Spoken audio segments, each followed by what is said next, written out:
The chandeliers blazed with 1,000 candles, their light reflecting off crystal glasses and jeweled necklaces, until the entire ballroom of Hartley Manor seemed to shimmer with aggressive celebration. Lady Laura Cecil sat rigidly at a side table, her gloved hands folded precisely in her lap, her spine straight as the iron railings outside, her face arranged into what she desperately hoped resembled serene indifference. She was failing spectacularly. "More champagne, my lady?" A footman hovered at her elbow, his expression professionally blank, though Laura detected the faint shadow of pity in his eyes. Even the servants knew. Everyone knew. "No, thank you," she murmured, her voice steady despite the tempest raging beneath her composed exterior. The footman bowed and retreated, leaving Laura once more to her torture. Across the glittering expanse of the ballroom, Lord Edward Hartley, her Edward though he had never truly been hers, waltzed with his bride. The new Lady Hartley wore ivory silk that probably cost more than Laura's entire year's dress allowance, her throat draped with pearls that caught the candlelight with each graceful turn. Miss Caroline Pemberton, now Lady Hartley, possessed something far more valuable than impeccable breeding or a distinguished lineage. She possessed a fortune derived from her father's spice trading empire, vulgar commerce, the old guard whispered behind their fans, but commerce that had purchased an earl's son and a future of unimaginable luxury. "Lady Laura, you simply must try the lobster pastries." Miss Sophia Bradshaw, Laura's companion, leaned close, her round face flushed with excitement and perhaps too much champagne. "And have you seen that gentleman by the refreshment table? Mr. Stanhope, I believe. 3,000 a year, they say, and no wife to spend it. Perhaps if you were to—" "Sophia," Laura's voice held a note of gentle warning. "I merely suggest that moping serves no purpose," Sophia whispered, though her attention had already drifted toward the dessert table. "One must be practical about these matters. You're 23, my lady, and while that's hardly on the shelf, neither are you a fresh-faced girl of 18. Your mother was wise to insist you attend tonight. Hiding would have been tantamount to admission of, well, of heartbreak, of humiliation, of the crushing disappointment of discovering that love, or what she had believed was love, meant nothing in the face of financial necessity." Laura's fingers tightened imperceptibly in her lap. Her mother, Lady Margaret Cecil, had been adamant that morning as Laura's maid had dressed her hair. "Hold your head high, my darling girl," her mother had said, adjusting the simple strand of pearls at Laura's throat, the only jewelry that remained after her father's debts had been settled. "Let them see that you are perfectly well, that Lord Hartley's choice affects you not in the slightest, but it did affect her profoundly. Not because she loved Edward. She had realized in the brutal clarity of rejection that she had been more in love with the idea of security, of belonging, of finally having a home that couldn't be taken away. Edward had been kind, attentive, everything a suitable match should be, until his father's gambling debts had made Miss Pemberton's fortune irresistible. No, what devastated Laura wasn't love lost. It was the public nature of her dismissal, the way every eye in this ballroom tracked her with varying degrees of sympathy, amusement, or schadenfreude. She was the spectacle of the evening, the pathetic Lady Laura, discarded and present to witness her own replacement. "Lady Ashworth keeps glancing this way," Sophia murmured, oblivious to Laura's internal struggle. "And Miss Weatherby just whispered something to her sister. Oh dear, they're giggling now. Perhaps we should—" Whatever Sophia was about to suggest died on her lips. The music faltered, conversations dimmed. Even the clink of glasses seemed to soften as every head in the ballroom turned toward the entrance. Laura looked up, and her heart stopped. He stood in the doorway with the casual confidence of a man who knew exactly the effect his presence created. Tall, taller than any man in the room, with shoulders that strained slightly against the perfect tailoring of his black evening coat. His hair, black as a raven's wing, was swept back from a face that could have been carved by a sculptor, obsessed with masculine beauty and aristocratic arrogance in equal measure. But it was his eyes that stole the breath from Laura's lungs. Dark, intense, intelligent eyes that swept across the ballroom with the predatory assessment of a wolf surveying a field of sheep. Fernando Montanilla, the Duke of Valcarcel. Merciful heavens, Sophia breathed, her forgotten champagne glass tilting dangerously. That's him, the Spanish Duke. They say he owns silver mines and 3 palaces in Andalusia, They say he once fought a duel over a matter of honor and... But Laura heard none of it, because memory crashed over her like a wave, sudden and overwhelming. Seville, summer, 1803. Come, pequeña Laura. The oranges are sweetest at the top of the tree. I can't reach, Fernando. I'm too small. You are never too small if you are brave. Here, take my hand. I will not let you fall. 15 years. 15 years since that magical summer when her father, serving as an attaché to the British ambassador, had accepted the hospitality of the old Duke of Valcarcel at his magnificent estate outside Seville. 8-year-old Laura had been desperately lonely, transplanted from England to a country where she understood neither the language nor the customs. And then Fernando, the Duke's only son, 16 years old, impossibly kind, and already possessed of that devastating smile, had taken pity on the awkward English girl. He had taught her to climb the orange trees in the estate's vast gardens. He had laughed at her terrible pronunciation of Spanish words and patiently corrected her. He had shown her how to feed sugar to the Andalusian horses, how to find the coolest fountains on scorching afternoons, how to be brave and free and utterly herself. That summer had been the happiest of her childhood, and then it had ended. Her father's assignment concluded, and they returned to England. 2 years later, her father died suddenly, taking with him any possibility of returning to Spain. The correspondence between the families gradually ceased. Laura heard years later that the old Duke had also passed away, that Fernando had inherited the title and vast estates. But the boy who had made her feel brave had become nothing more than a cherished memory, filed away with other remnants of childhood. Until now, because the man who dominated the Hartley ballroom bore little resemblance to that gentle boy. This Fernando radiated power and danger in equal measure. The whispers that followed him through London society spoke of ruthless business dealings, of ruined reputations, of a cold intelligence that showed no mercy to those who crossed him. They said he had left Spain under mysterious circumstances after his father's death. They said he had enemies on the continent who would kill him if he returned. They said no woman who attracted his attention emerged unscathed.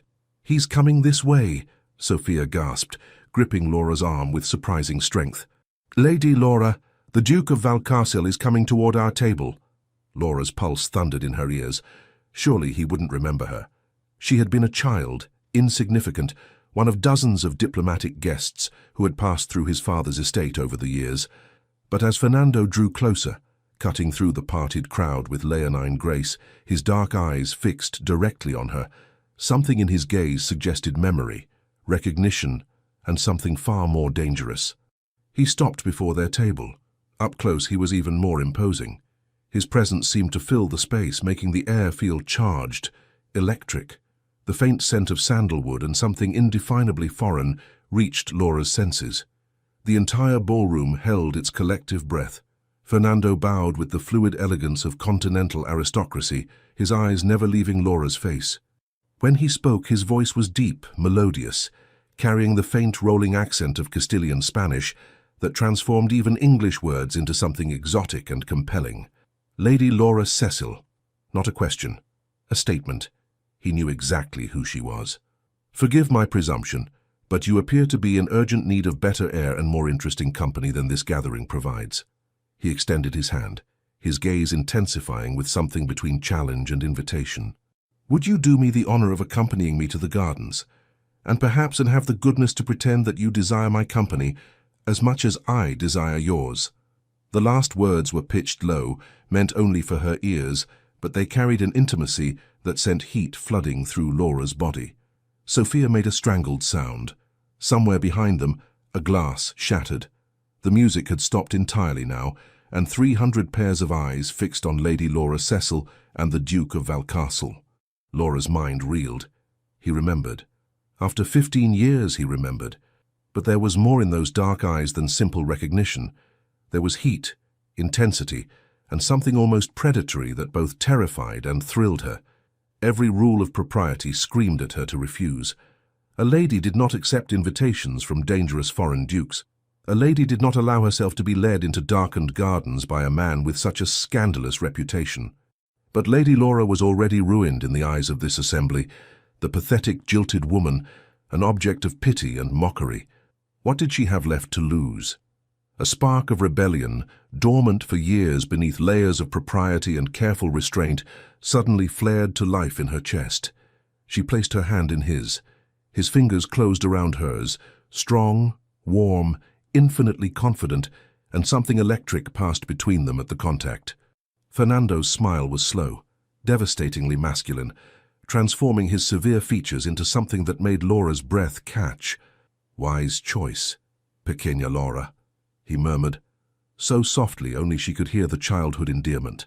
He tucked her hand into the crook of his arm with possessive certainty, and Laura felt the hard muscle beneath his coat, the coiled power in his frame. As he led her through the parted crowd, Laura was acutely aware of every scandalous whisper, every shocked gasp. She saw Edward freeze mid-step in his waltz, his face draining of colour. She saw Lady Hartley's mother clutch her fan with white-knuckled fingers. She saw Lady Ashworth's mouth drop open in unladylike astonishment. And for the first time all evening, for the first time in months, Lady Laura Cecil felt something other than humiliation. She felt alive. The night air hit them like a benediction as they stepped through the French doors onto the terrace. After the oppressive heat of the ballroom, the cool May evening felt like absolution. The gardens stretched before them, illuminated by torches that cast dancing shadows across manicured hedges and gravel paths. Fernando didn't speak immediately. He led her down the terrace steps, past the formal gardens toward a more secluded area where a small fountain burbled peacefully beneath a canopy of ancient oaks. Only when they were safely away from curious eyes did he release her hand and turn to face her. In the torchlight, his face was all dramatic shadows and sharp angles, but his eyes, those impossibly dark eyes, held unexpected gentleness. "You have changed, pequeña Laura," he said softly, his accent wrapping around her name like a caress. "You were a brave little girl who conquered orange trees. Now you are a beautiful woman who endures ballrooms full of fools with remarkable dignity." Laura's throat tightened. "You remember?" "Of course I remember." Something flashed across his face, pain perhaps, or regret. "That summer was the last time I was truly happy before." He stopped, his jaw tightening. "Before life became complicated." "I heard about your father, I'm so sorry." Fernando's expression shuttered. "Death is one of the few certainties in this world. We all face it eventually." He stepped closer, his gaze intense. "But I did not rescue you from that assembly of vultures to discuss the dead. I came to ask why Lady Laura Cecil, daughter of the late Sir Thomas Cecil, granddaughter of the Earl of Windermere, would subject herself to the torture of watching her former suitor marry another woman." Laura's cheeks burned. "You are remarkably well informed, Your Grace. I make it my business to be informed, especially about people who—" He paused, something unreadable flickering in his eyes. "About people who once mattered to me. I was 8 years old, Your Grace. Surely I was merely one of many forgettable children who passed through your father's house. You climbed my favorite orange tree and refused to come down until I promised to teach you Spanish curse words." The corner of his mouth lifted slightly. "You were far from forgettable. Despite everything, the humiliation of the evening, the confusion of this encounter, the dangerous allure of this man," Laura felt a smile tug at her lips. "You taught me the wrong words. I told your father's housekeeper that her cooking was, well, I still don't know exactly what I said, but she chased me through the gardens with a wooden spoon." Fernando's laugh was rich, genuine, transforming his severe face entirely. "Ah, yes, Senora Gutierrez. She had a legendary temper, and an equally legendary wooden spoon. I had forgotten that incident." His expression sobered. "But I had not forgotten you, Laura. Even when years passed and life took us in different directions, I remembered the brave English girl with the wild hair and the fearless heart." Laura's pulse quickened. "I'm not that girl anymore, Your Grace." "Fernando," his voice was firm. "My name is Fernando. We climb trees together, pequeña Laura. I think we can dispense with excessive formality. Society would be scandalized." "Society," Fernando said with magnificent disdain, "is already scandalized. By tomorrow morning, every drawing room in London will be buzzing with speculation about the compromising situation I have created for you. Your reputation will be thoroughly ruined." Laura's breath caught. She hadn't thought, Hadn't considered. Fernando moved closer, his presence overwhelming, his scent surrounding her. Which is precisely why you will allow me to call on you tomorrow afternoon, and the afternoon after that, and every afternoon thereafter, until society concludes that the Duke of Valcarcel is courting Lady Laura Cecil with honourable intentions. That's absurd. You can't possibly— Can I not? His eyes glittered with challenge. I am one of the wealthiest men in England, Pequeña Laura. I own estates in 3 countries. Kings and princes seek my financial counsel. What I cannot accomplish through wealth, I accomplish through strategic manipulation of public opinion. And what I want, I generally acquire. And what do you want? Laura whispered, though she feared she knew the answer. Fernando raised his hand slowly, giving her time to retreat if she wished. When she didn't move, he brushed his fingers along her jaw with devastating gentleness. I want to wipe that look of defeat from your eyes, he said softly. I want to remind you that you are brave and fierce and utterly magnificent. I want to show that room full of small-minded fools that Lady Laura Cecil is worth 10 of their vapid heiresses. His thumb traced her lower lip, and heat pooled in Laura's belly. And perhaps, I want to discover if the girl I remembered has become a woman I could— He didn't finish, but the intensity in his gaze finished the sentence for him. Laura should retreat, should slap his hand away, should remind him that she was a lady and he was being unconscionably forward. Instead, she heard herself whisper, "Why? Why?" Fernando's smile was dangerous, wolfish, because 15 years ago, a little English girl looked at me like I was a hero instead of a burden, like I was kind instead of merely obligated, because in a ballroom full of people tonight, you were the only one worth saving. His voice dropped lower, intimate. And because, Pequeña Laura, I have the distinct impression that you and I are very much alike. We have both been hurt by people who should have protected us, and we have both learned to hide our wounds behind perfect manners and cold politeness. He was too close, too intense, too dangerously perceptive. You don't know me, Laura managed, though her voice lacked conviction. Then let me learn. Fernando stepped back slightly, releasing her but not breaking eye contact. Let me court you properly in the full view of society. Let me be your shield against their gossip and your weapon against their cruelty. And if, at the end of it, you decide you want nothing more to do with the dangerous Spanish Duke, I will bow gracefully and disappear from your life. And if I refuse now? Fernando's expression turned calculating. Then tomorrow, every scandal sheet in London will report that the Duke of Valcarcel was seen in a passionate embrace with Lady Laura Cecil in the Hartley Gardens. Your reputation will be destroyed, and you will have gained nothing in exchange. Laura's eyes widened. You wouldn't. I would. No apology, no shame. I told you, Pequeña Laura, I am not the boy you remember. I am ruthless when I want something, and I want you to have the life you deserve, the respect you deserve, even if I must manipulate circumstances to provide it. It was blackmail, elegant, sophisticated blackmail, wrapped in concern and delivered with devastating charm. Laura should be furious, should march back into that ballroom and expose his scheme. Instead, she felt that spark of rebellion flare brighter, because Fernando was right about one thing. She had nothing left to lose. Her reputation was already in tatters. Edward had made his choice. Her modest inheritance meant she would never attract a suitable match based on fortune. But the Duke of Valcarcel was offering her something infinitely more valuable than marriage or money. He was offering her revenge. Very well, Laura heard herself say, her voice steadier than she felt. You may call on me tomorrow afternoon, but understand this, Your Grace. Fernando. Fernando, she corrected, the name strange on her tongue. I am not the frightened, rejected woman you found in that ballroom. I will not be manipulated or managed. If we are to play this game, we play it as partners, with honesty between us. Something like respect flickered in Fernando's eyes. Partners, he agreed, extending his hand. Shall we shake on it, as we did when you made me promise to let you ride my father's horses? Laura placed her hand in his, and once again felt that electric connection. Partners, she whispered. Fernando raised her hand to his lips, his eyes never leaving hers, and pressed a kiss to her gloved knuckles that seared through silk and skin directly into her thundering heart. "Tomorrow then, pequeña Laura. Prepare yourself. By the time I'm finished, all of London will believe you are the most fortunate woman in England. And what will you believe?" Fernando's smile was devastating. "That I am the most fortunate man." He escorted her back through the gardens, up the terrace steps and into the ballroom with the precise timing of a master strategist. They arrived just as the waltz was ending, ensuring maximum visibility for their return. Every eye fixed on them, every tongue prepared to wag.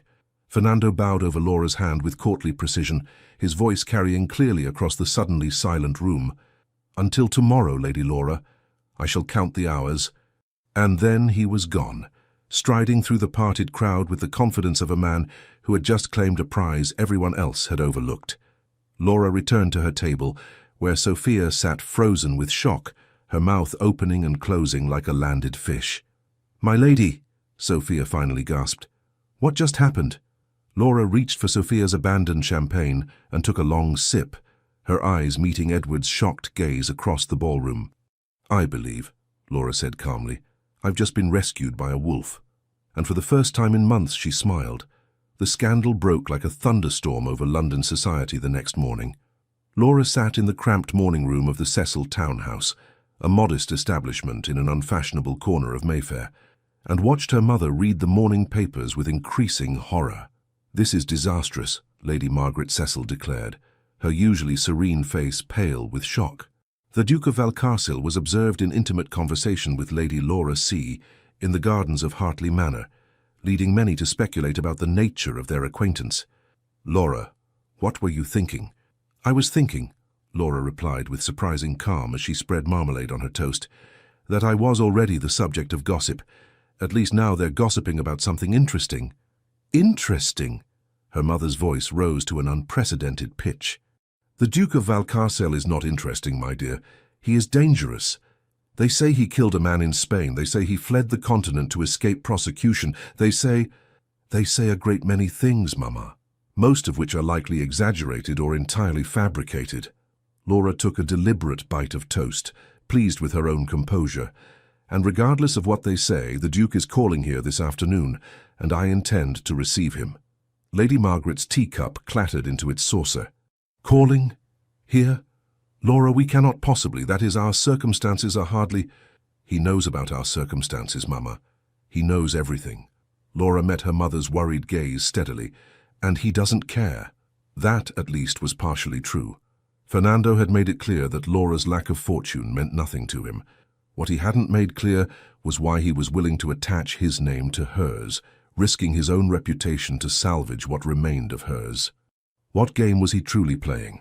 The clock had just struck 3 when Fernando arrived, announced by their ancient butler with trembling ceremony that suggested the old man feared the Spanish Duke might produce a sword at any moment. Fernando filled their modest drawing room with his presence, making the shabby furniture and faded wallpaper seem even more obviously worn. He wore dark green superfine wool coat that emphasized his broad shoulders, buff breeches, and boots polished to mirror shine. He was devastatingly, unfairly handsome. He bowed to Lady Margaret with perfect courtesy. "Lady Cecil, I am honored to make your acquaintance." Laura's mother rose and curtsied, her expression hovering between terror and fascination. "Your Grace, we are... that is, Laura has told me... that is to say..." "Mama met you once," Laura interjected smoothly, coming to her mother's rescue. "In Seville, though I'm certain you don't remember." Fernando's eyes found Laura's, and heat flashed between them. "On the contrary, I remember Lady Cecil's kindness to my father during the ambassador's visit. She complimented his library and listened patiently while he discoursed at length about 15th-century manuscripts." Lady Margaret's expression softened slightly. "You remember that? You were merely a boy. Some impressions remain vivid despite the passage of time." Fernando's gaze never left Laura. "Your daughter, for instance, made an impression I have never forgotten." The air in the room seemed to thicken. Lady Margaret glanced between them, her expression shifting from worry to speculation. "Perhaps," she said slowly, "I should check with Mrs. Henderson about refreshments. Laura, you will observe propriety, won't you?"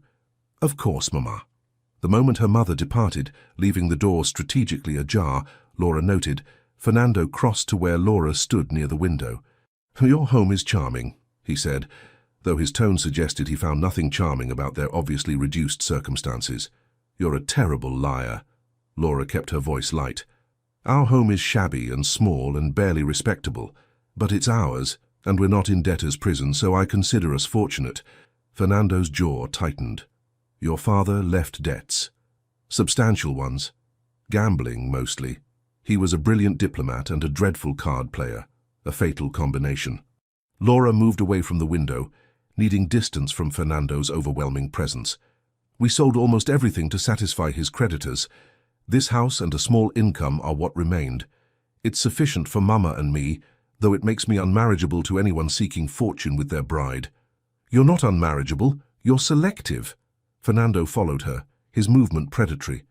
"Or you were, until Hartley proved himself an idiot." Laura laughed, though the sound held little humor. "Edward proved himself practical. His father's gambling debts made Miss Pemberton's fortune irresistible. I understood, even if understanding didn't ease the humiliation." "Did you love him?" The directness of the question caught Laura off guard. She turned to find Fernando disturbingly close, his dark eyes searching her face with unnerving intensity. "I thought I did," she admitted. "Or perhaps I loved what he represented. Security, belonging, a future that didn't involve worry about money or status. But true love?" She shook her head. "No, I don't think either of us was truly in love." "Good." Fernando's voice had gone rough. "Because when you love someone, Pequeña Laura, it should consume you. It should make you reckless and brave and willing to burn the world down to keep them safe." Laura's breath caught. "And have you ever felt that way about someone?" Something dark and painful crossed Fernando's face. "Once. Long ago, it ended badly." Before Laura could press for details, her mother returned with Mrs. Henderson, their housekeeper, bearing a tray of tea and biscuits that represented their best china, and probably their last good tea leaves. Fernando accepted refreshment with every appearance of pleasure, though Laura suspected he was accustomed to far finer fare. He charmed her mother with stories about Seville, carefully edited to remove any hint of scandal or danger. He inquired about Laura's interests with what seemed like genuine curiosity. He was, in short, absolutely perfect. Too perfect. When he finally rose to leave, he bowed over Lady Margaret's hand with continental grace. "Lady Cecil, I hope you will permit me to call again tomorrow. Perhaps Lady Laura would enjoy a drive in Hyde Park." Laura's mother hesitated, clearly torn between propriety and the undeniable advantage of having a duke, scandalous or not, courting her daughter. "I believe that would be acceptable, Your Grace, provided proper chaperonage, of course." "Of course." Fernando turned to Laura. "Until tomorrow, Lady Laura."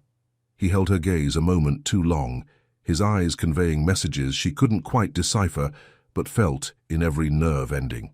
After he departed, Lady Margaret sank into her chair with a dramatic sigh. "Well," she said faintly, "he's either your salvation or your ruination, my dear. Possibly both." Laura suspected her mother was entirely correct. The next afternoon, Fernando arrived with a curricle that probably cost more than the Cecil house. Laura, dressed in her best walking dress, a soft blue muslin that was only slightly outdated, allowed Fernando to hand her up into the vehicle, while Miss Sophia Bradshaw scrambled into the groom's seat behind them with considerably less grace. "Hyde Park during the fashionable hour," Fernando remarked as he guided the matched greys into traffic. "I trust you're prepared to be stared at." "I've been stared at since last night," Laura replied. "I'm becoming quite accustomed to it." "Excellent. Because my plan requires maximum visibility." Laura glanced at him sharply. "Your plan?" "To establish you as my particular interest." Fernando maneuvered around a slower carriage with easy skill. "By the end of this week, every matchmaking mama in London will be gnashing her teeth that you captured the prize they all coveted." "Did they covet you? I thought they considered you dangerous." "They consider me dangerous and wealthy, a combination they find both terrifying and irresistible." His smile was cynical. "Rich, titled foreigners are always objects of speculation. Add a hint of scandal and mystery, and we become absolutely fascinating." "How fortunate for you." "Fortunate?" Fernando's expression hardened. "You think it fortunate to be treated like an exotic animal in a menagerie, to have mothers throw their daughters at me, while simultaneously warning those same daughters about my wicked foreign ways. Laura heard the bitterness beneath his words. "I'm sorry. That was thoughtless of me." He glanced at her, his expression softening. "No, you're right to call me out when I wallow in self-pity. I chose to remain in England despite everything. I could return to Spain if I wished." "Could you?" Laura asked gently. "Or are the reasons you left still waiting for you there?" Fernando's hands tightened on the reins. "You're dangerously perceptive, Pequeña Laura. You're dangerously evasive, Your Grace." Fernando, she corrected. "If we're to be partners in this scheme, you must trust me with the truth. What really brought you to England? What are you running from?" For a long moment, Laura thought he wouldn't answer. They had entered Hyde Park now, and Fernando guided the curricle toward Rotten Row, where the fashionable set paraded each afternoon. Finally he spoke, his voice low enough that only Laura could hear over the clatter of hooves and wheels. "My father died unexpectedly 3 years ago. A riding accident, they claimed, though I have reason to believe otherwise. When I examined his affairs, I discovered he had been systematically defrauded by his business partner, a man I had considered a friend. The partner, realizing I would uncover his theft, attempted to have me killed." Laura gasped. "Merciful heavens! I survived. The assassin did not. I killed him in self-defense, but in Spain, such matters become complicated when the man you killed has powerful relatives." Fernando's jaw clenched. The Inquisition may be officially abolished, but powerful families still wield considerable influence. I could have fought the charges, but it would have meant years in legal battles, possibly imprisonment, certainly the destruction of everything my father built. So I took what remained of my fortune, came to England, and began rebuilding. "And the business partner?" "Dead." Fernando's voice held no regret.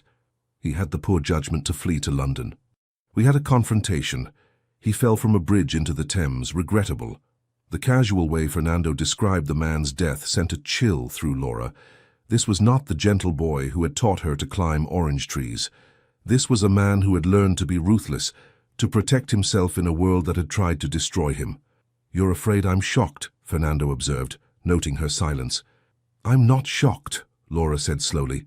"I'm sad. Sad that the world took someone kind and forced him to become hard." Fernando pulled the curricle to a stop, ignoring the traffic building behind them. He turned to face Laura fully, his expression intense. "I am hard, Laura. I have done things that would horrify you. I have destroyed men who crossed me. I have used my wealth and influence as weapons. I am not a hero from one of your novels." "I never thought you were." Laura met his gaze steadily. "But I also don't believe you're the villain you pretend to be. A true villain wouldn't have rescued me last night, wouldn't be helping me now. Perhaps I'm helping you for selfish reasons." "Such as?" Fernando's eyes dropped to her mouth. "Perhaps I want you for myself." Heat flooded through Laura's body. Behind them, Sophia made a strangled sound. "That's very forward, Your Grace," Laura managed, though her voice lacked conviction. "I told you I'm not a gentleman." Fernando leaned closer, his voice dropping to an intimate murmur. "But I'll try to be one for you, because you deserve better than the hand life has dealt you. You deserve to be cherished, protected, desired, and I find myself wanting to be the man who provides all three." Before Laura could respond, before she could even think, a familiar voice interrupted. "Lady Laura, how delightful to see you." Laura turned to find Lady Ashworth's carriage pulled alongside theirs, the formidable matron's expression avid with curiosity. "Lady Ashworth." Laura managed a polite smile. "What a pleasant surprise. I was just telling dear Margaret, you remember Mrs. Fitzwilliam, about your appearance at the Hartley wedding. Such courage, my dear. And now here you are with the Duke of Valcastle. How utterly fascinating." Her tone suggested she found it scandalous rather than fascinating, but her eyes gleamed with the prospect of fresh gossip. Fernando transformed instantly. Gone was the intense, dangerous man who had been confessing his violent past. In his place sat a perfectly charming duke, his smile calculated to devastate. "Lady Ashworth, what impeccable timing. I was just telling Lady Laura how the London parks pale in comparison to the gardens of Seville, but her company makes any setting delightful." Lady Ashworth's fan fluttered rapidly. "Your Grace flatters, and your English is remarkably good, though of course one can still hear your—" She paused delicately. Distinctive accent. How kind of you to notice. Fernando's smile didn't waver, but Laura detected steel beneath the charm. I find the English language somewhat limiting compared to Castilian, but one adapts. Indeed. Lady Ashworth's gaze sharpened on Laura. And Lady Laura, I must say you're looking remarkably well. The wedding didn't upset you too dreadfully. It was calculated cruelty disguised as concern. Laura felt her composure wavering. Fernando's hand found hers, squeezing gently. Lady Laura is far too sensible to be upset by others' choices, he said smoothly, particularly when those choices work to her advantage. After all, Hartley's loss is my considerable gain. The implication hung in the air, deliberate and unmistakable. Lady Ashworth's eyes widened. Your Grace, are you suggesting that is, you should expect, Fernando said with magnificent arrogance, that I know a rare treasure when I see one. Now, if you'll excuse us, I promised Lady Laura I would show her the new paths near the Serpentine. He clicked to the horses and they moved forward, leaving Lady Ashworth gaping behind them. Once they were out of earshot, Laura released the breath she'd been holding. That was necessary, Fernando supplied. By this evening all of London will be speculating about my intentions toward you. By tomorrow you'll be invited to social events you couldn't have approached before. By next week, Edward Hartley will be kicking himself for being an idiot. You're very confident in your plan. I'm very good at manipulation. Fernando glanced at her, his expression softening. But for what it's worth, Pequeña Laura, I meant what I said. Hartley's loss truly is my gain. Laura's heart performed an alarming acrobatic feat in her chest. For the next hour, they drove through the park, encountering more acquaintances. Each encounter followed the same pattern. Fernando was charming, proprietary, and unmistakably claiming Laura as his particular interest. By the time they returned to the Cecil townhouse, Laura felt exhausted by the performance and confused by the increasingly complicated emotions Fernando provoked. As he handed her down from the curricle, Fernando held her hand a moment longer than necessary. Tomorrow, he said, there's a musicale at Lady Pemberton's. You'll attend as my guest. Lady Pemberton is Edward's mother-in-law, Laura protested. She'll never invite me. She already has. I took the liberty of ensuring it. Fernando's smile was wolfish. And you'll wear your finest dress and hold your head high while I make it absolutely clear that you're under my protection. This is madness. This is war, Pequeña Laura, and I always win. He bowed, pressed a kiss to her knuckles that sent electricity racing up her arm, and departed, leaving Laura breathless and bewildered on her own doorstep. Sophia, who had been suspiciously quiet during the drive, finally spoke. My lady, I've served you for 3 years, and I must say something even if you dismiss me for impertinence. Laura turned, expecting censure about propriety. Instead, Sophia's eyes were soft with understanding. That man looks at you like you're water in a desert. Whatever game you think you're playing, I don't believe he's pretending. Laura opened her mouth to protest, then closed it, because Sophia might be right, and that possibility was more terrifying than any scandal. The musical at Lady Pemberton's was exactly as tedious as Laura had expected, with the added discomfort of being held in the home of her former suitor's new mother-in-law. But Fernando had been correct. An invitation had arrived that morning, written in Lady Pemberton's own hand, making it impossible to refuse without giving offence. Laura wore her one good evening dress, a cream silk with delicate embroidery that had belonged to her mother and had been carefully altered to fit Laura's slightly taller frame. It was outdated by 2 seasons but still elegant, and with her mother's pearls at her throat and her hair dressed in a simple but flattering style, Laura thought she looked reasonably presentable. Fernando clearly thought differently. His expression when he arrived to escort her was somewhere between awe and hunger, and it made Laura's stomach perform entirely improper gymnastics. You're beautiful, he said simply, with no trace of practiced charm. Just honest observation that hit Laura harder than any flowery compliment. You're flattering, she countered, trying to reclaim her composure. I'm honest, he offered his arm. Shall we go shock society some more? They entered Lady Pemberton's elegant townhouse together, and Laura felt every eye in the crowded drawing room fix on them with predatory interest. Conversations faltered. Fans fluttered with increased vigor. The string quartet gamely continued their performance, but Laura doubted anyone was listening. Lady Pemberton approached them with the fixed smile of a hostess determined to maintain civility despite shock. "Your Grace, Lady Laura, how delightful that you could attend." Her tone suggested she found it anything but delightful, but Fernando smiled with perfect courtesy. "Lady Pemberton, how kind of you to include Lady Laura in your invitation. She was just telling me how much she enjoys chamber music." This was a blatant lie. Laura had never discussed music with Fernando, but Lady Pemberton beamed nonetheless. "Then you must sit near the performers, I insist." She led them to seats in the front row, ensuring they would be maximally visible to all assembled guests. Laura suspected Lady Pemberton was less concerned with their musical enjoyment than with observing them closely for scandal. As they settled into their seats, Laura became acutely aware of Edward and his bride sitting just 2 rows behind them. She could feel Edward's gaze boring into her back. Fernando leaned close, his breath warm against her ear. Ignore him. He had his chance, and wasted it. "I'm trying," Laura whispered back, "but this is excruciating." "Then let's make it less so." Fernando's hand found hers in the shadows between their chairs, his fingers intertwining with hers in a gesture that was both comforting and shockingly intimate. The music began, a Mozart sonata performed with competent, if uninspired, technique. Laura tried to focus on the performance, but Fernando's thumb was tracing small circles on her palm, and it was doing extraordinary things to her ability to concentrate.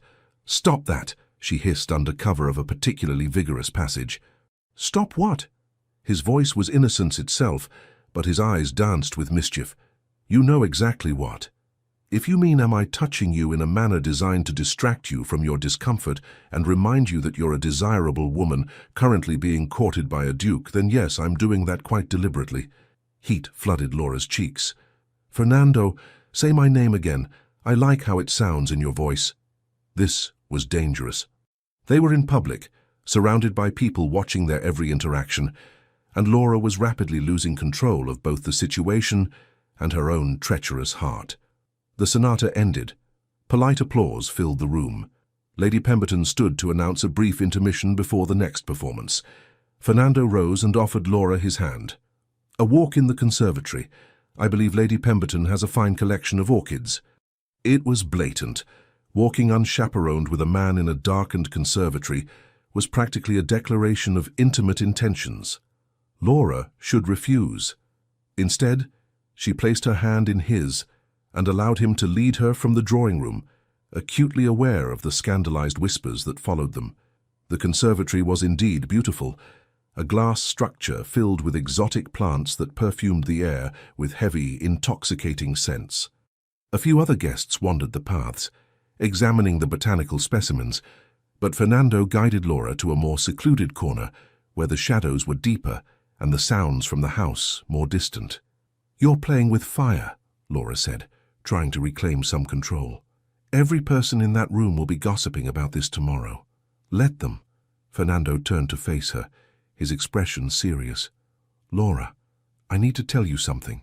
That sounds ominous." "It may be." He took her hands in his, and Laura felt the slight tremor in his fingers. "When I said I remembered you from Seville, I didn't tell you the complete truth." Laura's heart stuttered. "What do you mean?" "I remembered you, yes. The brave little girl with the wild hair who made me laugh when I badly needed laughter. But what I didn't say was that when I decided to come to England, when I chose London despite having no connections here, it was partly because I knew the Cecil family had returned to England. I thought perhaps—" He stopped, seeming to struggle with words. "I thought perhaps I might find that girl again, see what she had become." Laura stared at him. "You came to England because of me?" "Partly. I also came to escape prosecution and rebuild my fortune, so don't make me out to be more romantic than I am." His smile was self-deprecating. "But yes, Laura, you were always in the back of my mind, a memory of kindness and light in a childhood that had precious little of either." "Your childhood was unhappy?"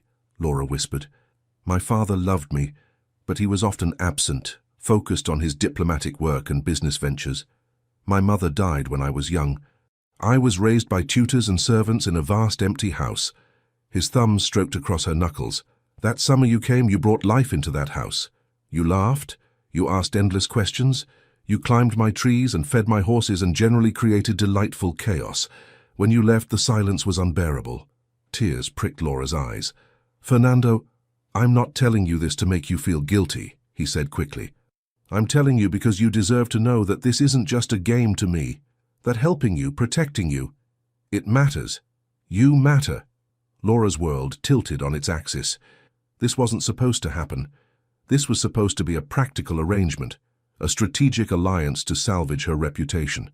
It wasn't supposed to feel like this, like standing on the edge of a precipice, terrified and exhilarated in equal measure. I don't know what to say, she admitted. Say you'll trust me.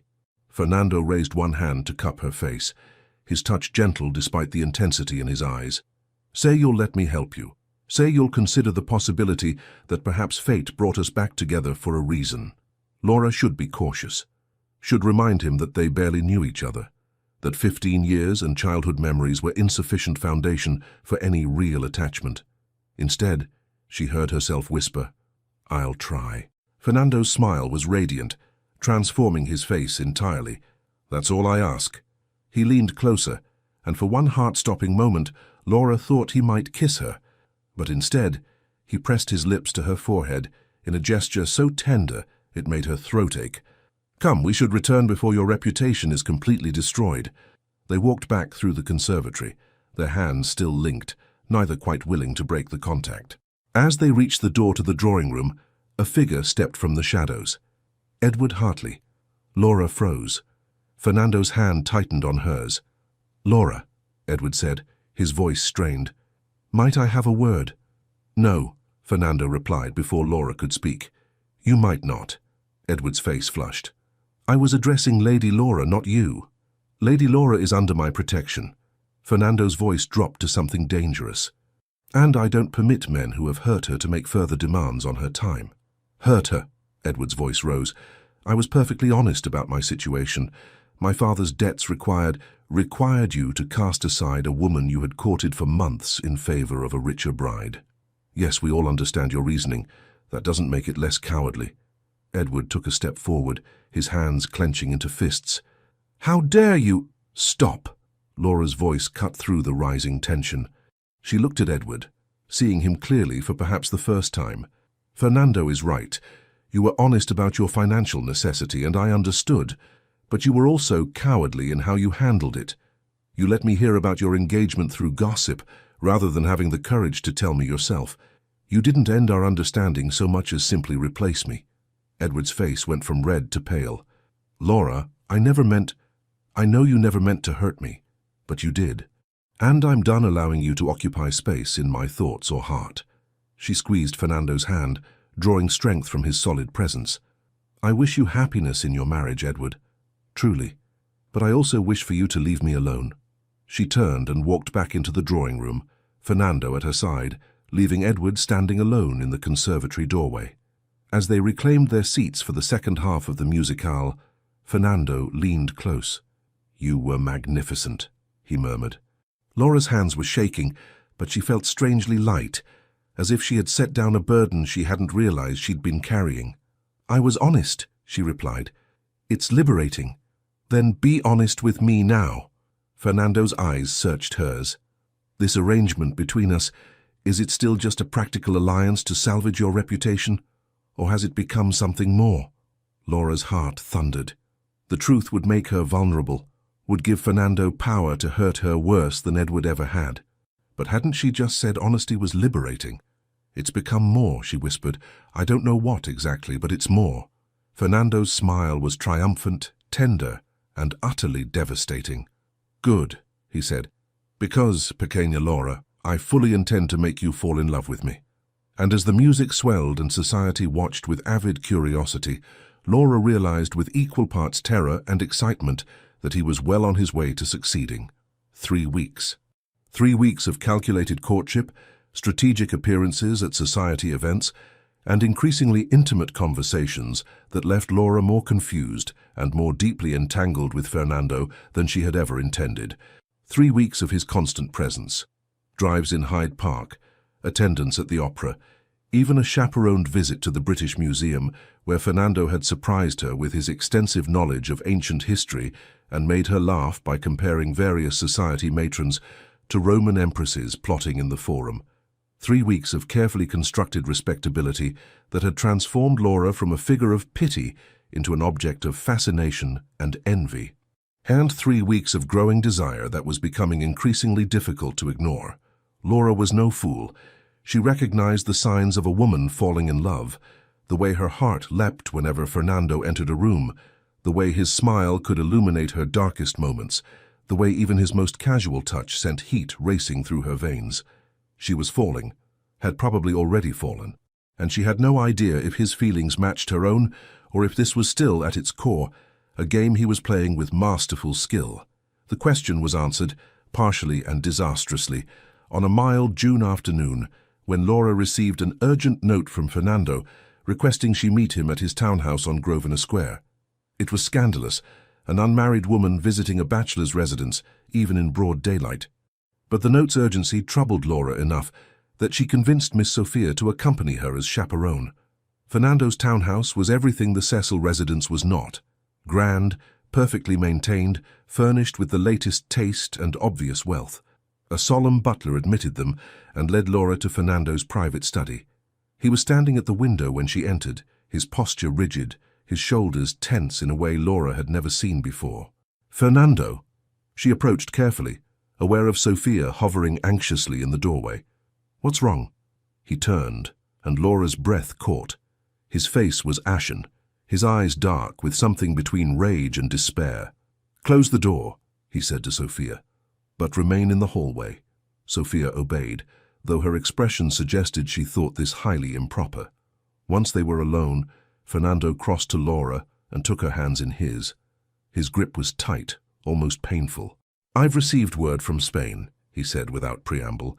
"The charges against me have been dismissed. I'm free to return to Seville, to reclaim my father's estates, to resume my life there without fear of prosecution." Laura's heart stopped. That's wonderful news, isn't it?" "It should be." Fernando's voice was rough. "I've been fighting for this for 3 years. Spent a fortune in legal fees, in bribes, in strategic manipulation of court officials. I should be celebrating." "But you're not." "No." His eyes met hers, and the intensity there stole her breath, "because returning to Spain means leaving England, leaving London, leaving you." The words hung between them, heavy with implication. "Fernando," Laura whispered, "what are you saying?" "I'm saying that somewhere in the past 3 weeks, my careful plan to salvage your reputation became something else entirely. I'm saying that I wake thinking of you and sleep dreaming of you. I'm saying that the idea of leaving you, of returning to Spain without you, is unbearable." Laura's hands trembled in his. "Then don't leave. It's not that simple." Fernando released her hands and paced away, his agitation evident. "My estates in Spain are vast, but they require management. The fortune my father left me is tied up in Spanish holdings, in vineyards and olive groves and businesses that need oversight. I've neglected them for 3 years, and they've suffered. If I don't return and take control, I'll lose everything my father built. So you must go." "I must go." He turned back to her, his face anguished. "Unless—" "Unless what?" "Unless you come with me, as my wife." Laura's world stopped. Sound faded. Time suspended. She stood frozen, unable to process what she'd just heard. "Your wife," she repeated numbly. "I know it's sudden. I know I should have courted you longer, done this properly, asked your mother's blessing first." Fernando crossed back to her, taking her hands again with desperate urgency. "But Laura, I can't, I won't. Imagine my life without you in it. I've fallen in love with you, completely and irrevocably. The girl I remembered has become the woman I need. So I'm asking, even though I have no right, even though I'm doing this all wrong, will you marry me? Will you come to Spain as my duchess and let me spend the rest of my life proving I'm worthy of you?" Laura stared at him, her mind reeling. This was everything she had never dared hope for. A declaration of love, a proposal from a man she had come to care for desperately, an offer of security and position, and a future that included genuine affection. But beneath the joy surging through her, doubt whispered. "3 weeks ago," she said slowly, "you told me you were helping me to salvage my reputation, that you remembered me fondly from childhood. You never mentioned love." Fernando's grip tightened. 3 weeks ago, I thought I was doing a good deed. I thought I was helping an old friend while simultaneously establishing my own position in London society. I didn't plan to fall in love. And now, you've received word you can return to Spain, which requires a wife to manage your estates and provide you with heirs. How convenient that you have a candidate already at hand. Fernando's face paled. How you think I'm proposing because it's convenient? Because I need a duchess? I think, Laura said, her voice steadier than she felt, that you're a man accustomed to strategic thinking, that you plan moves ahead like a chess master, and I think it's very convenient that your sudden declaration of love coincides exactly with your need to return to Spain and your requirement for a wife to accompany you. That's not... Laura, I swear to you, I need time. Laura pulled her hands from his, stepping back despite the wounded look in his eyes. This is too much, too sudden. You're asking me to leave England, leave my mother, leave everything familiar, and travel to a foreign country with a man who, despite 3 weeks of courtship, is still largely a stranger to me. I thought we had grown closer than that. We have. Laura's throat ached. But growing closer doesn't mean I'm prepared to upend my entire life on what might be, what feels like, a strategically timed proposal. Fernando's expression hardened, the vulnerable man disappearing behind the mask of the cold duke London feared. I see. So you believe I'm manipulating you, using your feelings, if you even have feelings for me, to serve my own purposes. I don't know what I believe. Laura felt tears threatening and fought them back. I only know that I need time to think clearly, without you standing in front of me making everything more confusing. How much time? I don't know. I leave for Spain in 2 weeks, Laura. I've already booked passage on a ship from Portsmouth. I need an answer before then. The ultimatum hung between them, transforming the conversation from a proposal into something that felt uncomfortably like coercion. Then I suppose you'll have your answer in 2 weeks, Laura said, her voice cold despite the turmoil in her chest. She turned toward the door, needing to escape before her composure shattered entirely. Laura, wait. No. She spoke without turning back. Not now, Fernando. I need to go.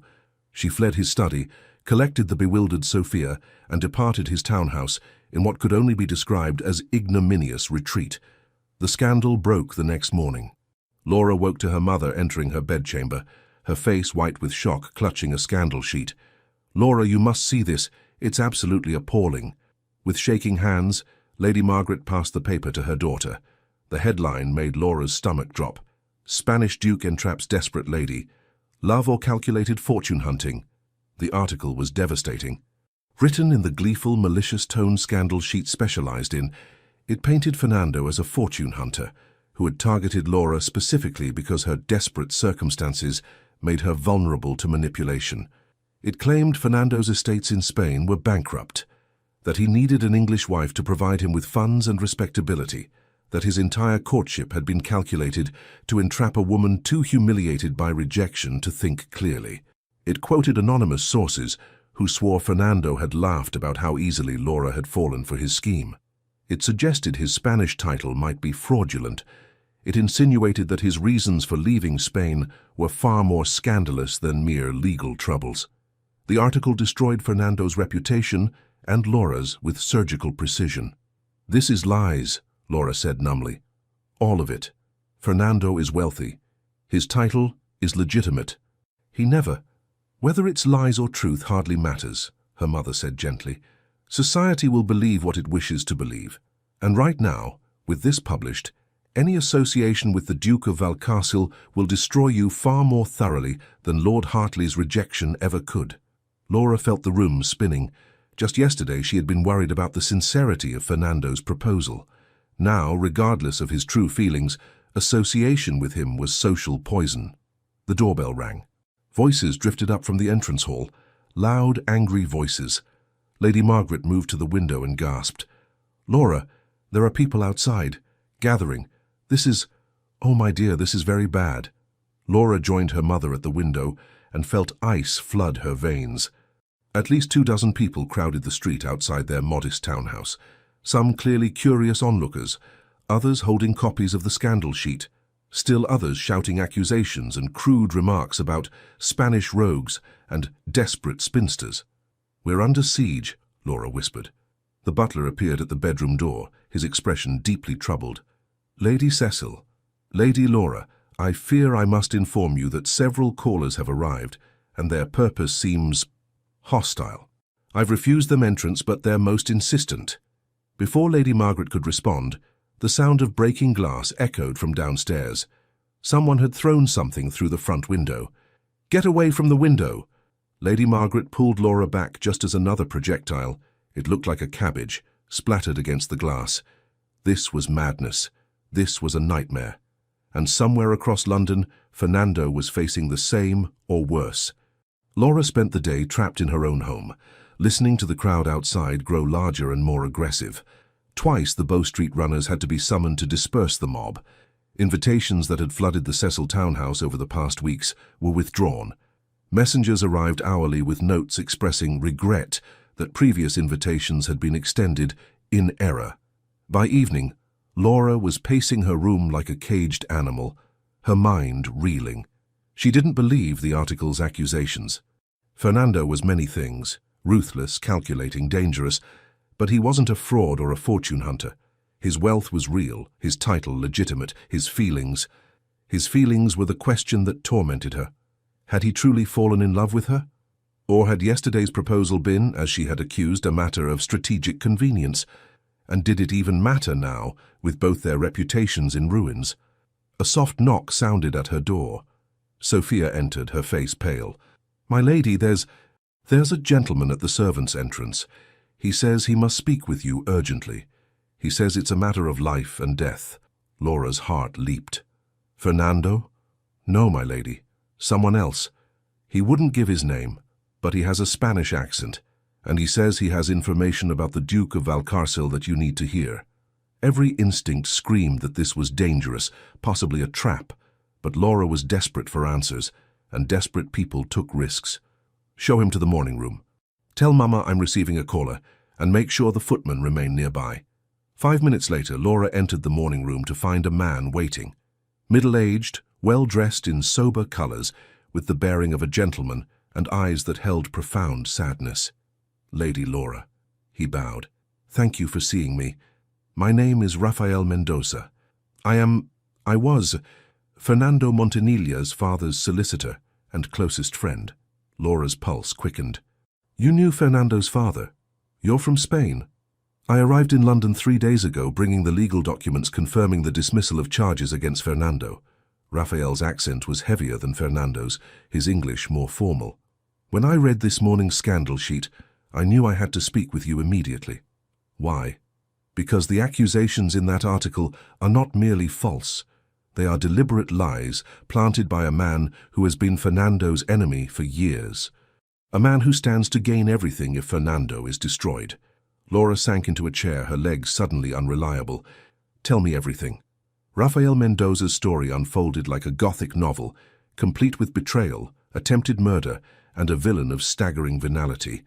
The villain's name was Don Miguel Salazar, and he had been Fernando's father's business partner for 2 decades. He was also, Rafael revealed, the man who had orchestrated the old Duke's death. "It was not a riding accident," Rafael said, his voice heavy with grief and anger. "Miguel paid servants to sabotage the Duke's saddle. When Fernando began investigating his father's death and uncovered Miguel's systematic theft of the estate's assets, Miguel hired an assassin. Fernando told me," Laura said quietly. "He told me he killed a man in self-defense." "He did. And then Miguel used his political connections to charge Fernando with murder, knowing that fighting the charges in Spain would bankrupt Fernando and allow Miguel to complete his theft of the Valcarcel estates." Rafael's hands clenched. Fernando fled to England not as a coward, but to preserve what remained of his fortune and to fight Miguel from a position of strength. "And he succeeded," Laura said. "The charges were dismissed." "Yes, but Miguel is not finished. He has agents here in London, including several journalists who owe him favors." Rafael pulled a folded paper from his coat. "This is a letter I intercepted from Miguel to the scandal sheet that published this morning's article. It details exactly what lies to print and offers payment for their publication." Laura took the letter with shaking hands. It was written in Spanish, but Rafael had provided a translation. The contents made her blood run cold.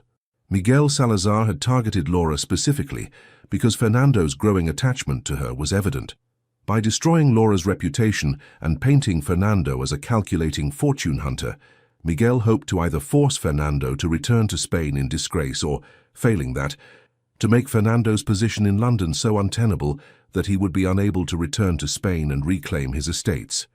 If Fernando doesn't return to Seville within the next month, Rafael explained, Spanish law allows Miguel, as the remaining business partner, to claim the entire estate through abandonment. Fernando would lose everything, his father's legacy, the family's wealth, his title's authority. Miguel would win. This is monstrous, Laura whispered. Miguel Salazar is a monster, Rafael agreed, but he's also clever. This scandal serves multiple purposes. It isolates Fernando from English society that might support him. It makes marriage to you impossible without dragging you down as well. And it creates a situation where Fernando's only option is to slink back to Spain defeated or stay in England in exile. Laura's mind raced, analyzing the situation with increasing anger. Fernando was trapped. Returning to Spain meant facing a powerful enemy who had already tried to kill him once. But staying in England meant losing everything his father had built. And she, Laura Cecil, dismissed and desperate, had become a weapon in this war. What does Fernando plan to do? She asked. Rafael's expression grew troubled. I don't know. I came to you first because I thought you deserved the truth. Fernando is... He hesitated.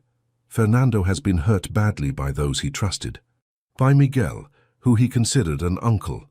By Spanish society, which abandoned him when he was falsely accused. He has learned to rely only on himself, to trust no one completely. I worried he might not tell you the full truth because he fears your rejection more than he fears Miguel's machinations. He proposed to me yesterday, Laura heard herself say. He asked me to marry him and return to Spain with him. Rafael's face transformed with hope. And your answer? I accused him of proposing for strategic reasons, of manipulating me. Shame flooded through Laura. I told him I needed time to think, and I left. And now this scandal has broken, and everything is worse, and I don't know. You must go to him, Rafael said urgently. The scandal has hit his household worse than yours. There's a mob outside his townhouse on Grosvenor Square. His servants have been attacked. He's barricaded inside, and I fear... Rafael's voice dropped. I fear he believes you will reject him now, that the scandal has destroyed any possibility of happiness, and that a man without hope is capable of dangerously reckless decisions. Laura stood, her decision crystallizing with perfect clarity. Then I must go to him immediately. Lady Laura, the mob outside his house is violent. The situation is dangerous. Then it's fortunate, Laura said with a smile that felt strange on her face after the day's horrors, that I once climbed trees and fed horses and learned to be brave. Take me to him, Mr. Mendoza. It's time I reminded Fernando Montanilla that he's not alone in this fight. Getting to Fernando's townhouse required a strategy worthy of a military campaign. The crowds outside the Cecil residence had dispersed after dark, but Rafael warned that the mob besieging Grosvenor Square had only grown larger as evening fell. We'll need a closed carriage, he said, as they huddled in the Cecil servants' entrance. And we'll approach from the mews rather than the front entrance. Lady Margaret, who had insisted on being included in the planning despite her terror, pressed a small pistol into Laura's hands. Your father's, she said quietly. I know it's not ladylike, but neither is mob violence. If anyone tries to harm you, I'll defend myself. Laura tucked the pistol into her reticule, praying she wouldn't need it. The ride across London in Raphael's hired carriage was tense. Through the curtained windows, Laura could see crowds gathered on street corners, clutching scandal sheets and shouting about foreign corruption and moral decay. The article had unleashed something ugly in London society, a xenophobic fury that Fernando's foreignness made him an easy target for. As they approached Grosvenor Square, the sounds of the mob grew louder, shouting, breaking glass, the occasional shriek of someone hurt in the crush of bodies. This is madness, Laura breathed. This is what Miguel intended, Rafael said grimly. He wanted Fernando isolated, vulnerable, without allies or support. He's succeeded beyond even his cynical expectations. The carriage turned into the mews behind Fernando's townhouse. Even here, away from the main mob, small groups of people loitered, hoping for violence or scandal to observe. Raphael knocked on the servants' entrance, a specific pattern that was apparently prearranged. The door opened a crack, and a frightened footman peered out. "Señor Mendoza, thank God, His Grace is— the situation is very bad." They were ushered inside quickly. The servants' area was in disarray. Clearly Fernando's staff had been preparing for siege, gathering supplies and boarding up vulnerable windows. "Where is the Duke?" Raphael demanded. "In his study, sir. He's been there since the scandal broke. He won't eat, won't see anyone. We're deeply worried." Laura's heart clenched. "Take me to him, immediately." The footman looked uncertain. A lady shouldn't visit a gentleman's private study unchaperoned, but Raphael nodded permission, and propriety seemed irrelevant, given the circumstances. They climbed the servants' stairs to the main floor, then down a hallway to the study Laura had visited just yesterday. The footman knocked softly. "Your Grace, Señor Mendoza is here, and he's brought a visitor." No response. Raphael exchanged a worried glance with Laura, then opened the door without permission. The study was in darkness except for a dying fire in the grate. Fernando sat in a chair near the window, still in his daytime clothes, staring out at the mob below with an expression of such profound defeat that Laura's throat ached. "Fernando," Raphael said gently, "I've brought someone to see you." Fernando didn't turn. "Tell whoever it is to go away. I'm not receiving visitors." "Not even me?" Laura stepped forward into the firelight where he could see her. Fernando's head snapped around, his eyes widening with shock. He stood abruptly, swaying slightly, whether from exhaustion or emotion, Laura couldn't tell. "Laura, what are you? You shouldn't be here, it's dangerous. Your reputation—" "My reputation is already destroyed," Laura said calmly, crossing to stand before him. "According to this morning's scandal sheet, I'm a desperate spinster who allowed herself to be seduced and manipulated by a fraudulent fortune hunter. My social standing cannot possibly sink lower." Fernando's face twisted with pain. "I'm sorry. I never meant for any of this to touch you. I thought I could protect you, but I've only made everything worse." "You didn't make this worse. Miguel Salazar did." Laura glanced at Raphael. "Mr. Mendoza has told me everything. The truth about your father's death, about Miguel's betrayal, about why you really came to England." Fernando's expression cycled through shock, then anger toward Raphael, then something like resignation. "I see. And now you understand that your initial instinct was correct. My proposal was strategic. I need to return to Spain. I need a wife to help me reclaim my estates and present a united front against Miguel, and you were conveniently positioned to serve that purpose." His voice was bitter, self-loathing, and utterly convinced of his own unworthiness.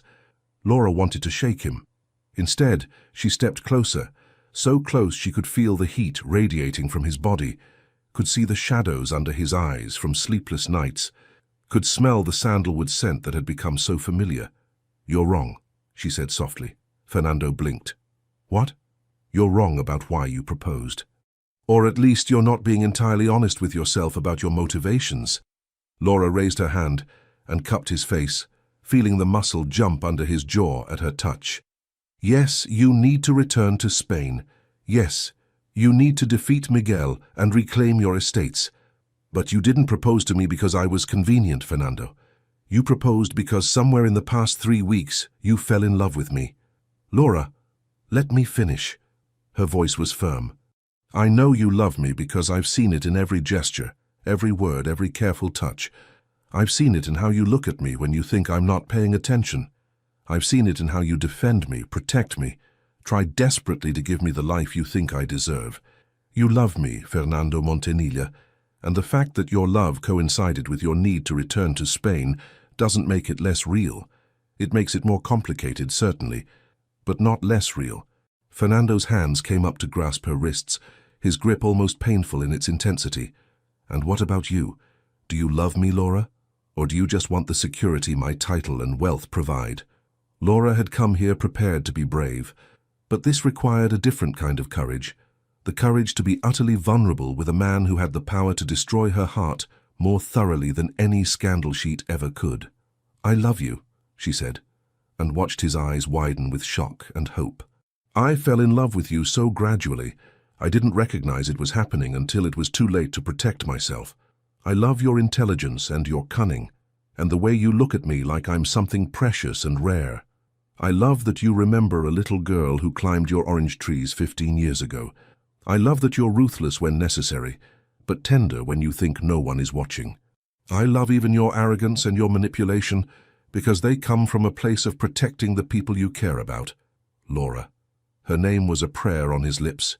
And I will marry you, she continued, her voice gaining strength. I will go with you to Spain. I will stand beside you against Miguel Salazar and anyone else who threatens what we're building. Not because you manipulated me, not because I'm desperate for security, but because I choose you, because I choose us.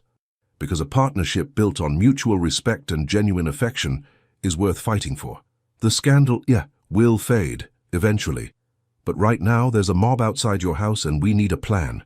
Fernando stared at her, as if she had appeared from nowhere with divine intervention.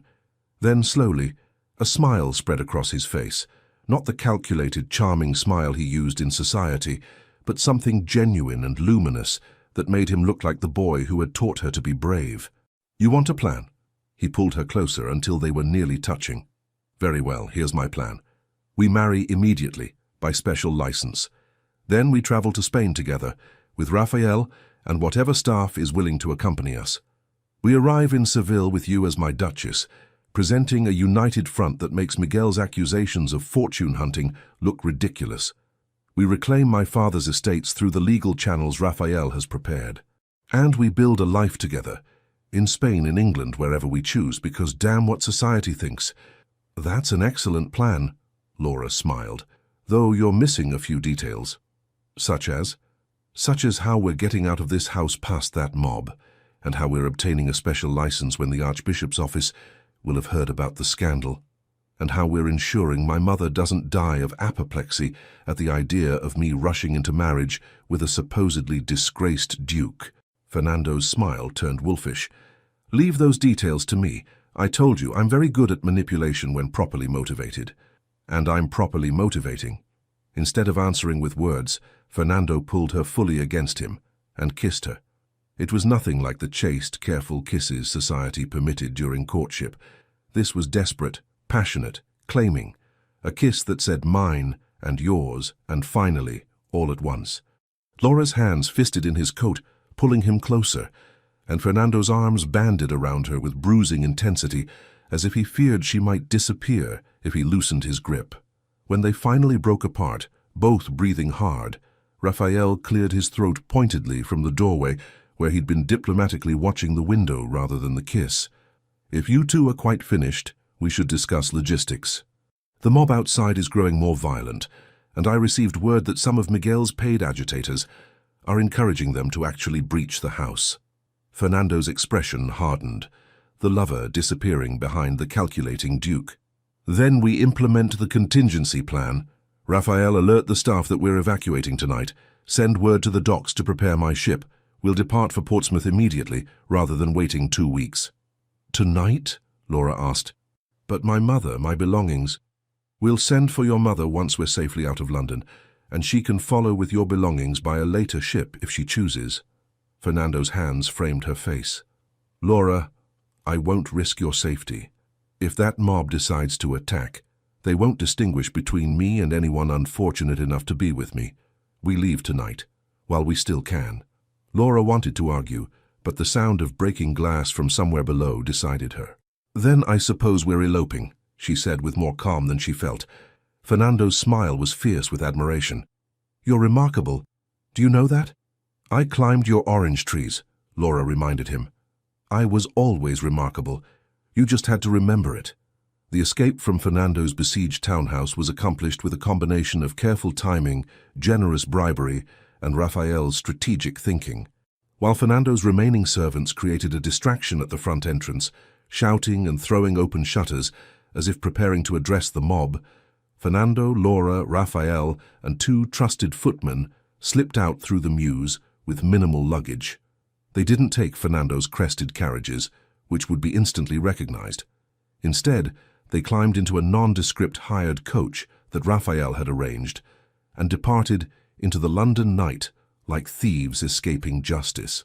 Laura watched through the coach window as they left Mayfair behind, heading southeast toward the Portsmouth Road. Her mother would be frantic when she learned Laura had left. Her belongings, her few treasured possessions, remained behind in the Cecil townhouse. She was leaving England, possibly forever, with almost nothing but the clothes on her back and the man sitting beside her. And yet, she felt strangely light, free. Fernando's hand found hers in the darkness of the coach. "Regrets?" he asked softly. Laura considered the question honestly. Everything she had known, every security she had clung to, was disappearing behind them with each mile the horses covered. "No," she said, realizing it was true. "No regrets, only excitement about what comes next." Fernando raised her hand to his lips, pressing a kiss to her palm that made her shiver. "What comes next is approximately 6 hours to Portsmouth, where a priest who owes me considerable favors is waiting to marry us. Then we board my ship and sail for Spain as husband and wife, Duke and Duchess, ready to face whatever Miguel has planned. And after we defeat Miguel, after?" Fernando's voice softened. "After, we build the life we choose. Divide our time between Spain and England, if you wish. Fill my father's empty house with light and laughter and, if you're willing, children who will climb the orange trees as you once did." Laura's throat tightened with emotion. "That sounds perfect." They rode in comfortable silence for a while, the coach's swaying motion and Fernando's warm presence beside her, making Laura drowsy despite the danger they'd just escaped. "Laura," Fernando said eventually, "I need to tell you something." His tone made her pulse quicken. "That sounds ominous." "Not ominous, just honest." He shifted to face her more fully, and even in the darkness she could see the intensity in his expression. "When I proposed yesterday, you accused me of strategic timing, of manipulating you, and you were partially right." Laura's heart clenched, but she remained silent, letting him continue. "The timing was strategic," Fernando admitted. "I did need to return to Spain, did need a wife, did recognize that marrying you would serve multiple purposes. But Laura, I swear to you, the love I confessed was real, is real. I didn't plan to fall in love with you. I didn't intend for this arrangement to become something that would consume my every thought. But it did. You did. Fernando, let me finish." His hands tightened on hers. "I'm not good at vulnerability. I've spent 3 years building walls to protect myself from betrayal and hurt. But those walls are useless against you. You see through them, climb over them, dismantle them with patience and kindness and fierce courage. You terrify me, Pequeña Laura, because you have the power to hurt me worse than Miguel ever could. But you also give me hope that perhaps I'm not too damaged to deserve happiness." Laura's eyes burned with unshed tears. "You're not damaged. You're strong. There's a difference."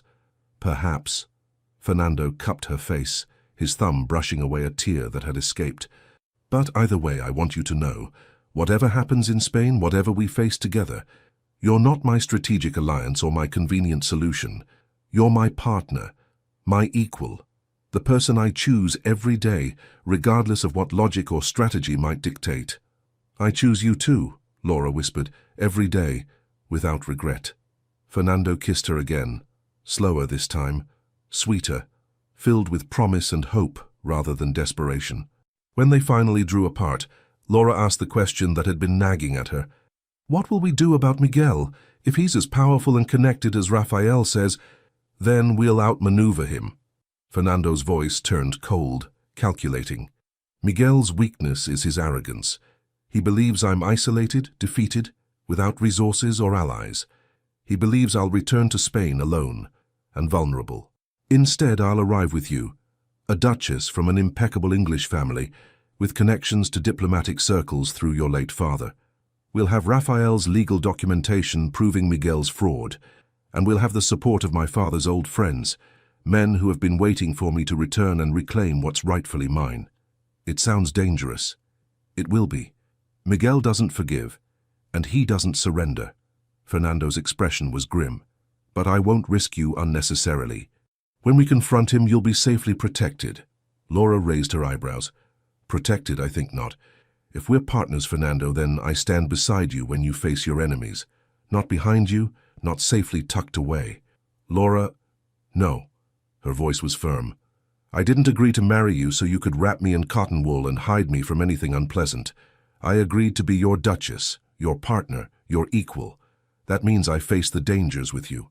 Fernando stared at her for a long moment, then laughed, a genuine, delighted sound that transformed his face.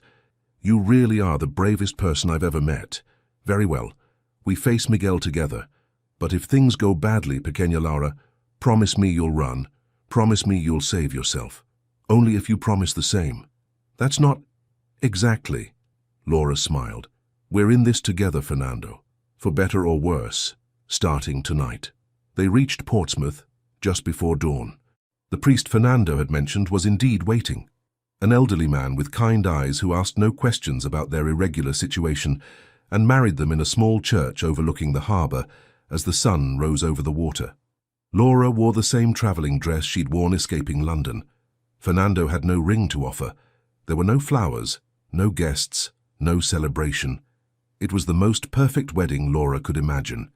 "I, Fernando Sebastian Montanilla de Valcárcel, take you, Laura Catherine Cecil, to be my lawfully wedded wife," Fernando said, his voice steady despite the magnitude of the words.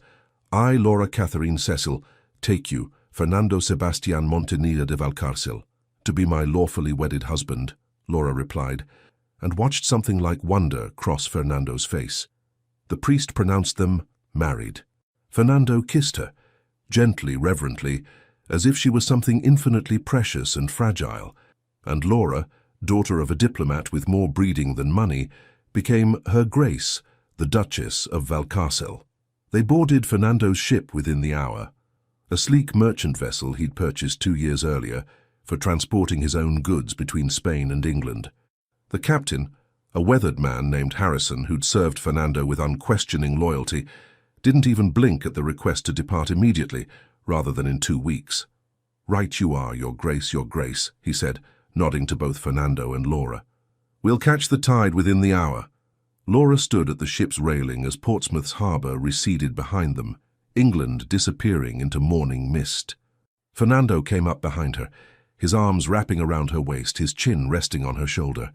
"Cold?" he murmured. "A little, but mostly just overwhelmed." Laura leaned back against his solid warmth. "This morning I woke in London as disgraced Lady Laura. Now I'm the Duchess of Valcárcel, married to a Spanish duke, sailing to a country I haven't seen in 15 years, preparing to face a villain straight out of a melodrama.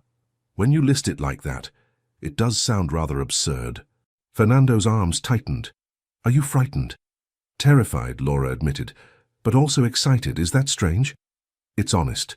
He pressed a kiss to her temple. "And I love your honesty almost as much as I love your courage."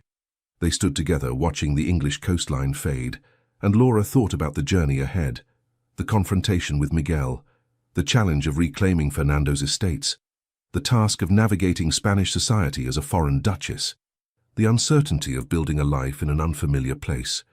And yet, with Fernando's arms around her and the morning sun painting the waves gold, Laura felt only anticipation. "Tell me about our home," she said softly. "The house in Seville. What's it like?" Fernando's voice warmed with memory and longing. "It's old. Parts of it date back to the Moors. The walls are white stucco that stays cool even in the hottest summer. There are courtyards with fountains and orange trees, the same trees you climbed as a child. In spring, the scent of orange blossoms fills every room. In the evening, you can hear nightingales in the garden. It sounds beautiful." It was. His voice grew quiet. "Before my father died, before Miguel's betrayal, it was the happiest place I knew. I want to make it happy again, Laura. With you." Laura turned in his arms, rising on her toes to kiss him softly. "Then we'll make it happy. Together." The voyage to Spain took 9 days. 9 days in which Laura and Fernando existed in a strange bubble of intimacy and discovery, learning each other's rhythms and habits without the constraints of society watching. Fernando proved to be different in private than the cold, calculating Duke London society feared. He was funny, self-deprecating, passionate about architecture and history. He read to Laura in Spanish, teaching her the language she had forgotten from childhood. He told her stories about his father, a complicated man who had loved deeply but struggled to express emotion, and about his lonely childhood in that beautiful house. Laura, in turn, shared her own history, her father's gambling addiction that had destroyed their finances, her mother's quiet strength in adversity, her own dreams of someday mattering to someone, of building a family that might heal the loneliness she'd carried since childhood. They talked late into each night, wrapped in blankets on the deck while stars wheeled overhead. They discovered shared passions for literature and music, debated politics and philosophy, argued cheerfully about whether English or Spanish food was superior, and they navigated the physical intimacy of marriage with a mixture of awkwardness and growing confidence that made them both laugh and ache in equal measure. "I never expected marriage to be like this," Laura admitted one night as they lay in the narrow bunk of the captain's cabin Fernando had given them. "Like what?" Fernando's fingers traced lazy patterns on her arm.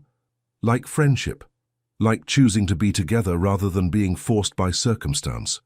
She shifted to look at him, his face shadowed in the lamplight. "My parents' marriage was one of duty. They were cordial, but not this." "This," Fernando echoed, smiling. "And what is this exactly?" "Partnership, conversation, laughter, passion." Laura felt herself blush even as she said it. "Everything I never dared hope for." Fernando rolled to face her fully, his expression serious. "Then make me a promise, Laura. Promise that if I ever stop treating you as a partner, if I ever try to manage you or manipulate you or take you for granted, you'll call me on it immediately. I don't want to become the kind of husband who forgets his wife is an equal. I promise. And you make me the same promise. If I ever become complacent or stop challenging you or forget that we chose each other, remind me." "Deal." He sealed it with a kiss that quickly became something more heated. Later, as Fernando slept beside her, Laura listened to the ship's timbers creaking and the waves slapping against the hull. In 9 days they would arrive in Spain. They would dock at Cadiz, travel overland to Seville, and confront Miguel Salazar with the truth of his crimes. It should terrify her. Instead, she felt ready, because she wasn't facing it alone. She had Fernando, who loved her fiercely and trusted her completely. She had Rafael, whose loyalty and legal expertise would prove invaluable. She had her own courage, remembered and reclaimed. She had everything she needed. 2 years later, the orange trees were in full bloom, their perfume drifting through the open windows of the Palacio Valcarcel and mixing with the sound of a baby's delighted laughter. Laura stood in the nursery doorway, watching Fernando hold their 7-month-old son, Tomás, up to see the blossoms outside the window. "Sí, pequeño?" Fernando said in Spanish, his voice tender. "Those are orange blossoms. When you're bigger, I'll teach you to climb these trees just as I taught your mother." Tomás responded by grabbing a fistful of his father's hair and yanking enthusiastically. Laura laughed as Fernando grimaced, but didn't pull away, too enchanted by his son to care about his abused hair. 2 years.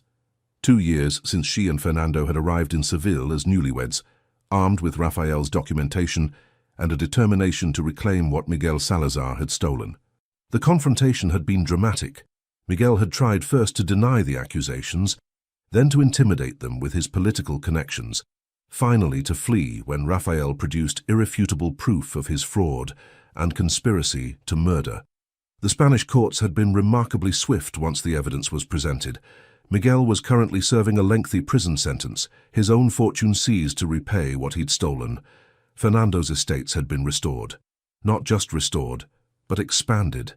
With Laura's help managing the business side and Fernando's strategic investments, the Valcarcel fortune had grown beyond what the old duke could have imagined. But more than wealth had been restored. The house itself had come alive again. Fernando's distant relatives, who had withdrawn during the scandal, cautiously returned and were now regular visitors. The empty rooms were filled with staff who were treated with respect rather than indifference. The gardens rang with voices and music rather than silence. And now, with little Tomás, the house had something it hadn't possessed in decades: hope for the future. "Laura!" Her mother's voice drifted up from downstairs. "Your guests are arriving." Lady Margaret had indeed followed them to Spain 6 months after their hasty marriage, once the scandal in London had died down, and she'd settled her affairs in England. She'd taken to Spanish life with surprising enthusiasm, learning the language with determination, and charming Fernando's aristocratic neighbours with her combination of English propriety and genuine warmth. Laura descended the grand staircase, recently restored to its original magnificence, to greet the stream of guests arriving for the garden party she and Fernando were hosting. Among them were several English visitors. Surprisingly, London society had gradually come to view the Valcarcel scandal with a different perspective once the truth about Miguel's machinations became known. Lady Laura's daring elopement with the Spanish Duke was now viewed as romantically brave rather than socially reckless. Even Edward Hartley and his wife had sent a stiff but cordial letter of congratulations when Tomas was born. Laura found she bore them no ill will. Edward's rejection had freed her for something infinitely better. As the afternoon wore on, Laura mingled with their guests, a mix of Spanish nobility, English expatriates, and the growing community of artists and intellectuals. Fernando had begun patronizing. She spoke in Spanish and English interchangeably, confident in both languages now, comfortable in her role as duchess and hostess. As the sun began setting, painting the white walls of the palace golden, Fernando found her in the garden. Tomas was sleeping against his father's shoulder, exhausted by the day's excitement. "There you are," Fernando said softly, sliding his free arm around Laura's waist. "I looked up during conversation with the Marquise and couldn't find you. For a moment I panicked, thinking you'd disappeared like a dream." "I'm very real," Laura assured him, leaning into his solid warmth, "and not going anywhere." They stood together, watching their guests enjoy the garden, the fountains, the orange trees heavy with blossoms. Music drifted from the ballroom where some of the younger guests were dancing. "Do you ever regret it?" Fernando asked quietly. "Leaving England, your friends, everything familiar?" Laura considered the question seriously, as she always did when Fernando revealed his vulnerabilities. "I miss England sometimes," she admitted. "I miss the rain, oddly enough, and English tea, and certain friends, but regret, never." She turned to face him more fully. "I found myself here, Fernando, not just as your duchess, but as Laura, the person I was meant to be, brave and fierce and thoroughly improper when necessary." Fernando's smile was radiant. "You were always those things, pequeña Laura. I just helped you remember." "We helped each other remember," Laura corrected. "You remembered that you're capable of gentleness and trust, not just ruthless strategy. I remembered that I'm capable of taking risks and choosing my own path."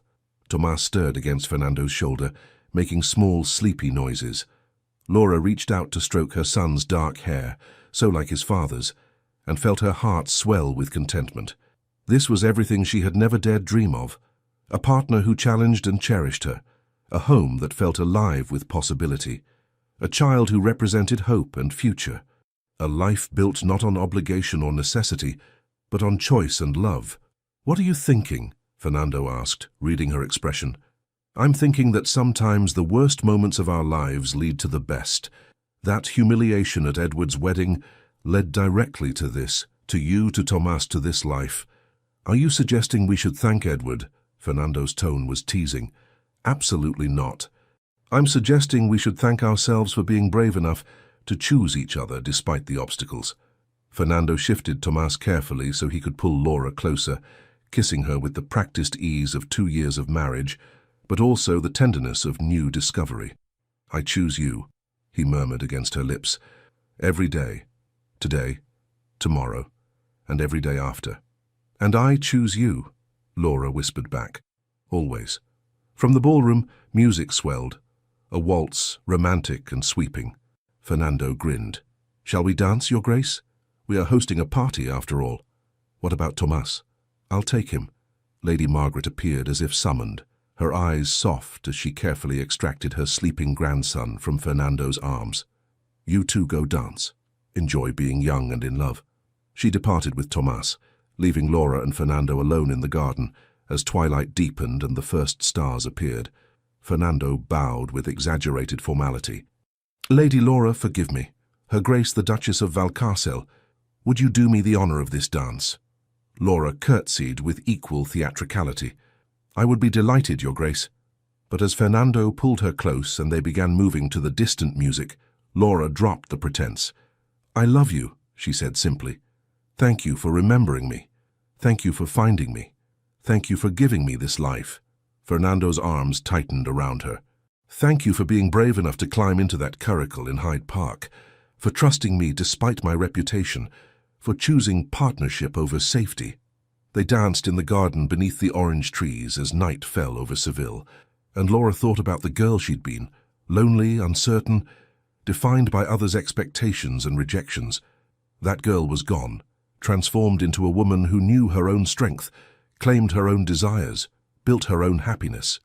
And as Fernando spun her through the garden, where she had once climbed trees as a child, where their son would someday climb those same trees, where their story had truly begun all those years ago, Laura knew with absolute certainty that she had found exactly where she belonged, not because a duke had rescued her from humiliation, but because she had been brave enough to rescue herself, and in doing so, had found a partner worth keeping forever.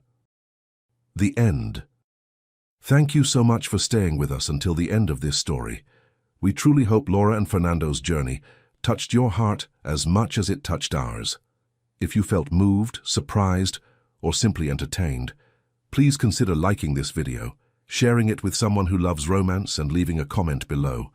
We absolutely love reading your thoughts. And if you haven't yet, we invite you to subscribe to our channel and help us grow. From the bottom of our hearts, thank you for supporting us. Your encouragement keeps us inspired to bring more stories filled with passion, redemption, and emotional twists. At the end of this video, another beautiful story awaits you. Click and be surprised by more unforgettable romance. Thank you for being here. The Legends of the Fall Team.